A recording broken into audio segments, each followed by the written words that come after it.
ओम शांति। 23 जुलाई 2020 बाबा के महावाक्य।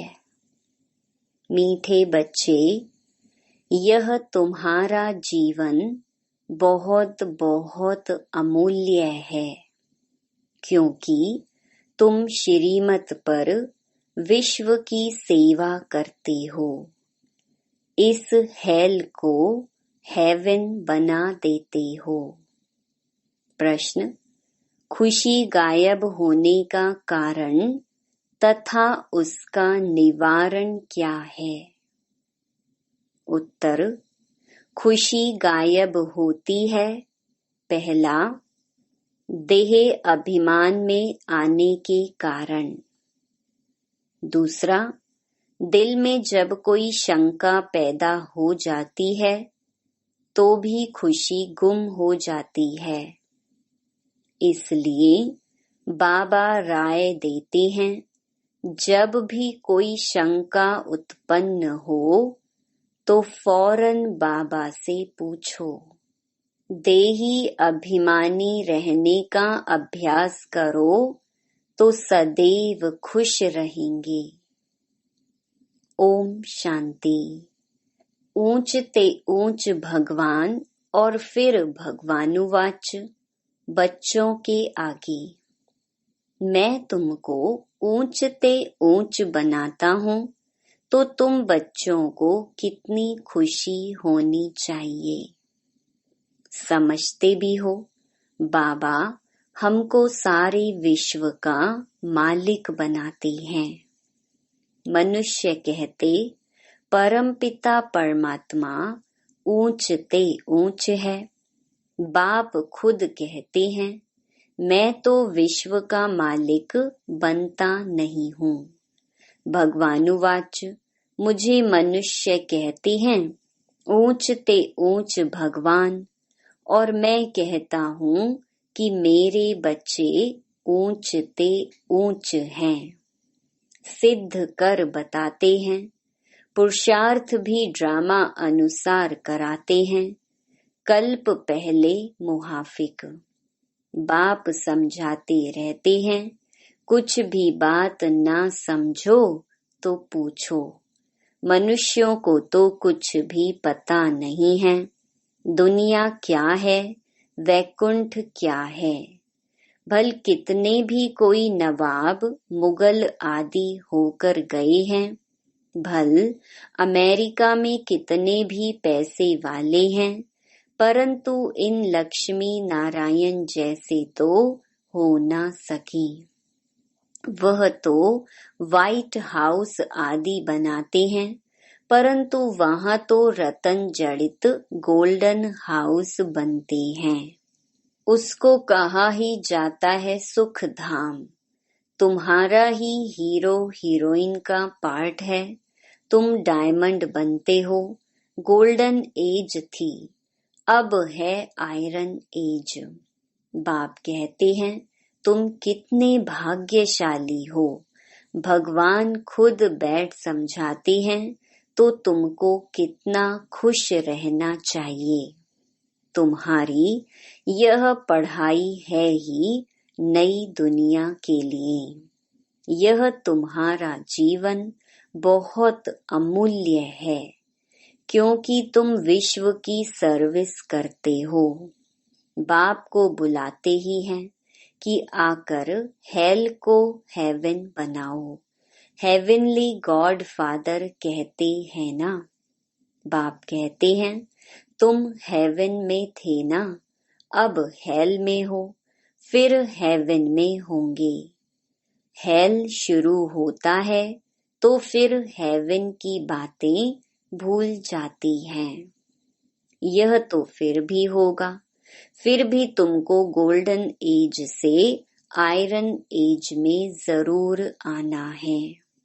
बाबा बार बार बच्चों को कहते हैं, दिल में कोई भी शंका हो जिससे खुशी नहीं रहती तो बताओ। बाप बैठ पढ़ाते हैं तो पढ़ना भी चाहिए ना। खुशी नहीं रहती है क्योंकि तुम देह अभिमान में आ जाते हो। खुशी तो होनी चाहिए ना।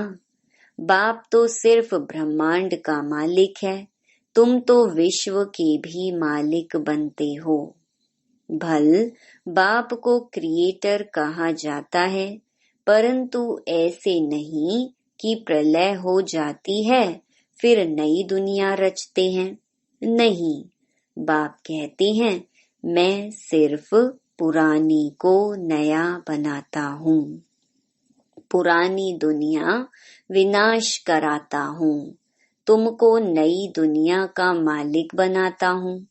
मैं कुछ करता नहीं हूँ, यह भी ड्रामा में नूंद है। पतित दुनिया में ही मुझे बुलाते हैं, पारसनाथ बनाता हूँ, तो बच्चे खुद पारसपुरी में आ जाते हैं। वहाँ तो मुझे कभी बुलाते ही नहीं हैं। कभी बुलाते हो कि बाबा पारसपुरी में आकर थोड़ी विजिट तो लो, बुलाते ही नहीं। गायन भी है, दुख में सिमरन सब करें, सुख में करे न कोई। पतित दुनिया में याद करते हैं, सुख में करे न कोई। न याद करते हैं न बुलाते हैं। सिर्फ द्वापर में मंदिर बनाकर उसमें मुझे रख देते हैं। पत्थर का नहीं तो हीरे का लिंग बनाकर रख देते हैं पूजा करने के लिए। कितनी वंडरफुल बातें हैं। अच्छी तरह से कान खोलकर सुनना चाहिए। कान भी प्योर करना चाहिए। Purity first. कहते हैं शेरनी का दूध सोने के बर्तन में ही ठहर सकता है। इसमें भी पवित्रता होगी तो धारणा होगी। बाप कहते हैं काम महाशत्रु है, इन पर विजय पानी है। तुम्हारा यह अंतिम जन्म है, यह भी तुम जानते हो। यह वही महाभारत लड़ाई भी है। कल्प कल्प जैसे विनाश हुआ है, हूबहू अब भी होगा ड्रामा अनुसार। तुम बच्चों को स्वर्ग में फिर से अपने महल बनाने हैं, जैसे कल्प पहले बनाए थे। स्वर्ग को कहते ही हैं पैराडाइज। पुराणों से पैराडाइज अक्षर निकला है। कहते हैं मानसरोवर में परियां रहती थी, उसमें कोई टुबका लगाए तो परी बन जाए। वास्तव में है ज्ञान मानसरोवर। उसमें तुम क्या से क्या बन जाते हो। शोभनिक को परी कहते हैं, ऐसे नहीं पंखों वाली कोई परी होती है। जैसे तुम पांडवों को महावीर कहा जाता है, उन्होंने फिर पांडवों के बहुत बड़े बड़े चित्र, गुफाएं आदि बैठ दिखाई हैं। भक्ति मार्ग में कितने पैसे बर्बाद करते हैं। बाप कहते हैं हमने तो बच्चों को कितना साहूकार बनाया, तुमने इतने सब पैसे कहाँ किए। भारत कितना साहूकार था, अभी भारत का क्या हाल है। जो 100% सॉल्वेंट था, अब 100% इंसॉल्वेंट बन पड़ा है। अभी तुम बच्चों को कितनी तैयारी करनी चाहिए। बच्चों आदि को भी यही समझाना है कि शिव बाबा को याद करो।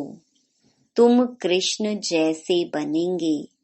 कृष्ण कैसे बना यह किसको पता थोड़ी है। आगे जन्म में शिव बाबा को याद करने से ही कृष्ण बना। तो तुम बच्चों को कितनी खुशी रहनी चाहिए। लेकिन अपार खुशी उन्हें ही रहेगी जो सदा दूसरों की खिदमत सेवा में रहते हैं।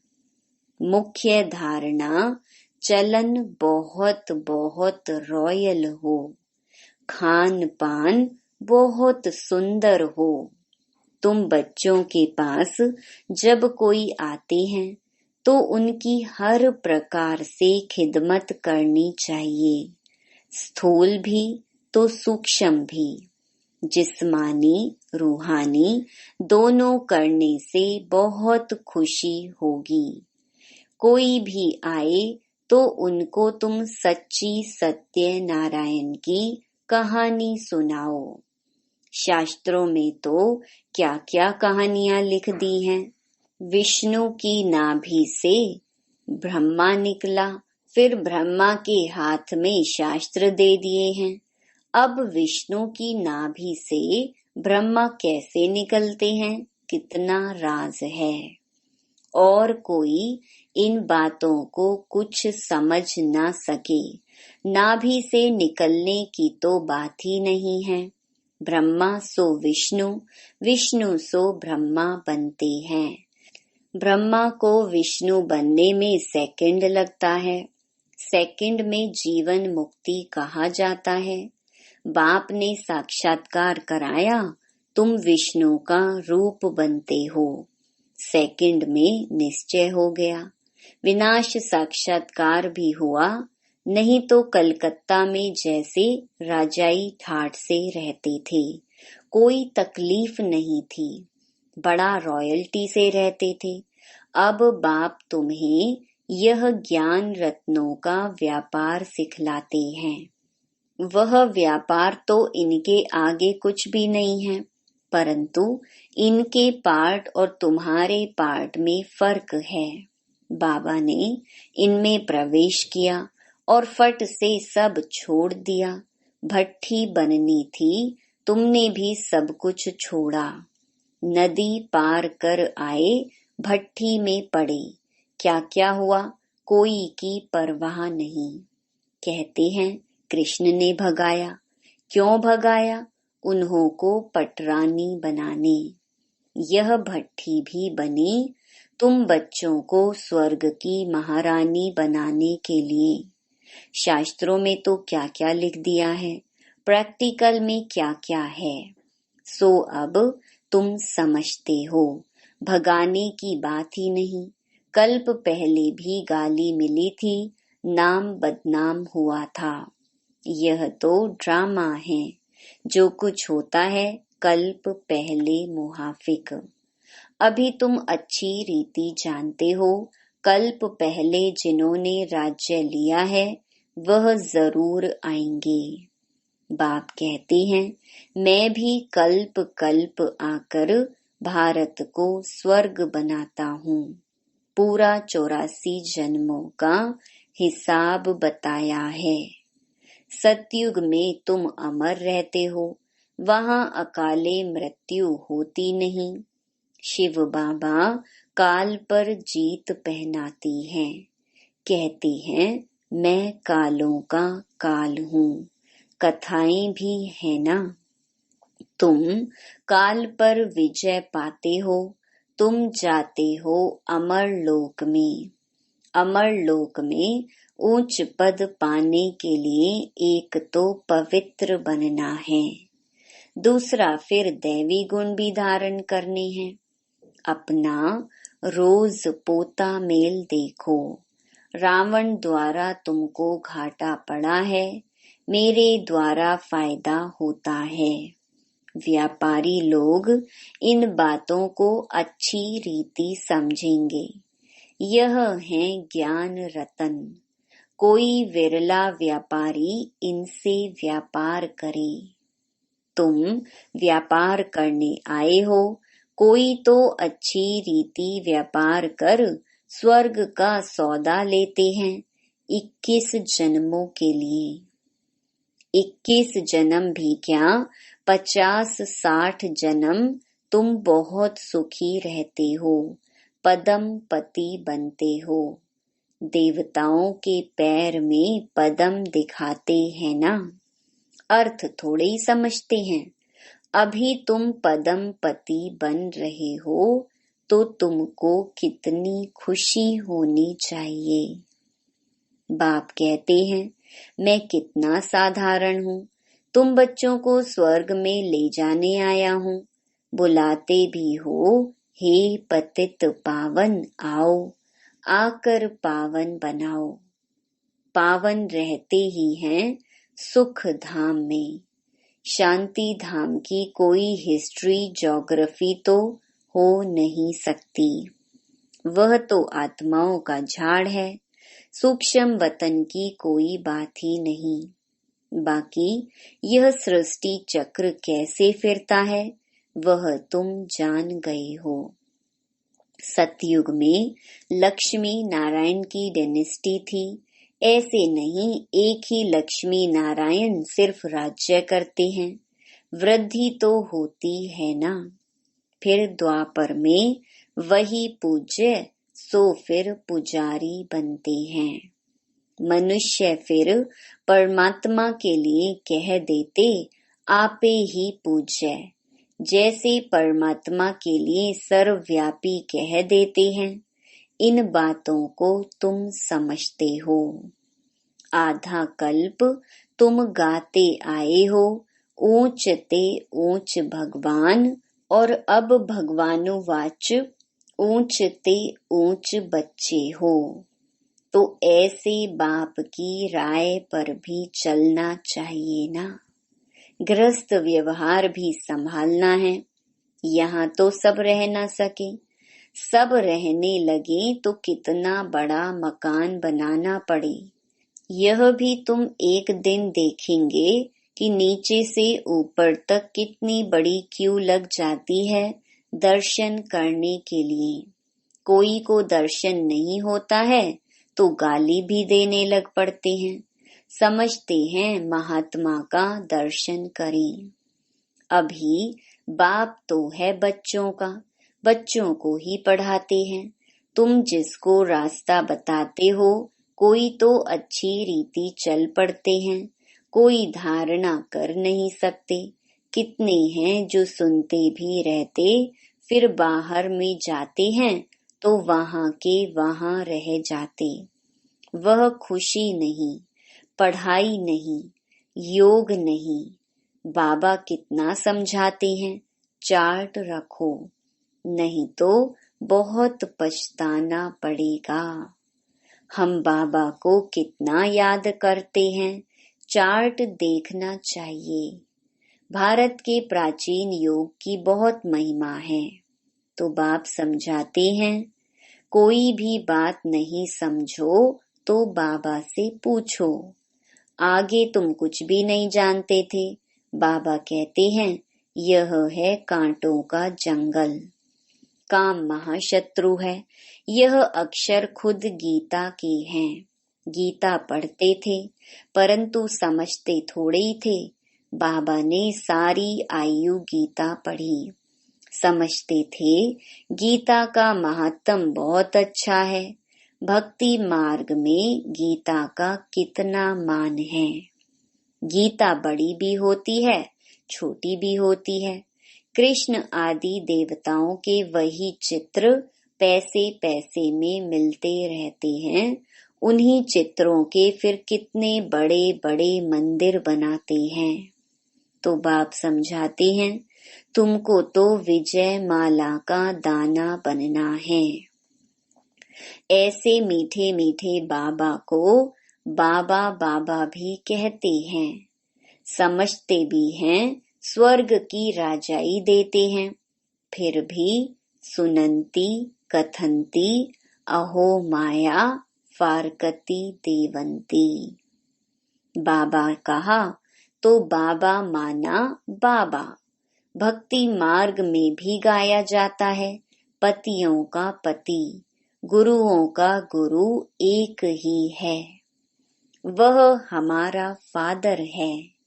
ज्ञान का सागर पतित पावन है। तुम बच्चे कहते हो, बाबा हम कल्प कल्प आपसे वर्षा लेते आए हैं, कल्प कल्प मिलते हैं। आप बेहद के बाप से हमको जरूर बेहद का वर्षा मिलेगा। मुख्य है ही अल्फ, उसमें बेमर्ज है। बाबा माना वर्षा, वह है हद का, यह है बेहद का। हद के बाबा तो ढेर के ढेर हैं, बेहद का बाबा तो एक ही है। अच्छा, मीठे मीठे 5000 वर्ष बाद फिर से आकर मिलने वाले बच्चों प्रति बाप दादा का याद प्यार और गुड मॉर्निंग। रूहानी बाप की रूहानी बच्चों को नमस्ते। धारणा के लिए मुख्य सार। पहला, स्थूल सूक्ष्म खिदमत सेवा कर अपार खुशी का अनुभव करना और कराना है। चलन और खान पान में बहुत रॉयल्टी रखनी है। दूसरा, अमर लोक में ऊंच पद पाने के लिए पवित्र बनने के साथ साथ दैवी गुण भी धारण करने हैं। अपना पोता मेल देखना है कि हम बाबा को कितना याद करते हैं। अविनाशी ज्ञान रत्नों की कमाई जमा कर रहे हैं। कान प्योर बने हैं जिसमें धारणा हो सके। वरदान, माया के खेल को साक्षी होकर देखने वाले सदा निर्भय माया जीत भव। समय प्रति समय जैसे आप बच्चों की स्टेज आगे बढ़ती जा रही है, ऐसे अब माया का वार नहीं होना चाहिए। माया नमस्कार करने आए, वार करने नहीं। यदि माया आ भी जाए तो उसे खेल समझकर देखो। ऐसे अनुभव हो जैसे साक्षी होकर हद का ड्रामा देखते हैं। माया का कैसा भी विकराल रूप हो, आप उसे खिलौना और खेल समझकर देखेंगे तो बहुत मजा आएगा। फिर उससे डरेंगे व घबराएंगे नहीं। जो बच्चे सदा खिलाड़ी बनकर साक्षी हो माया का खेल देखते हैं, वह सदा निर्भय व माया जीत बन जाते हैं। स्लोगन, ऐसा स्नेह का सागर बनो जो क्रोध समीप भी न आ सके। Om Shanti. To watch Peace of Mind channel videos on YouTube, subscribe us on youtube.com/tvpeaceofmind. Just a click for a peaceful life.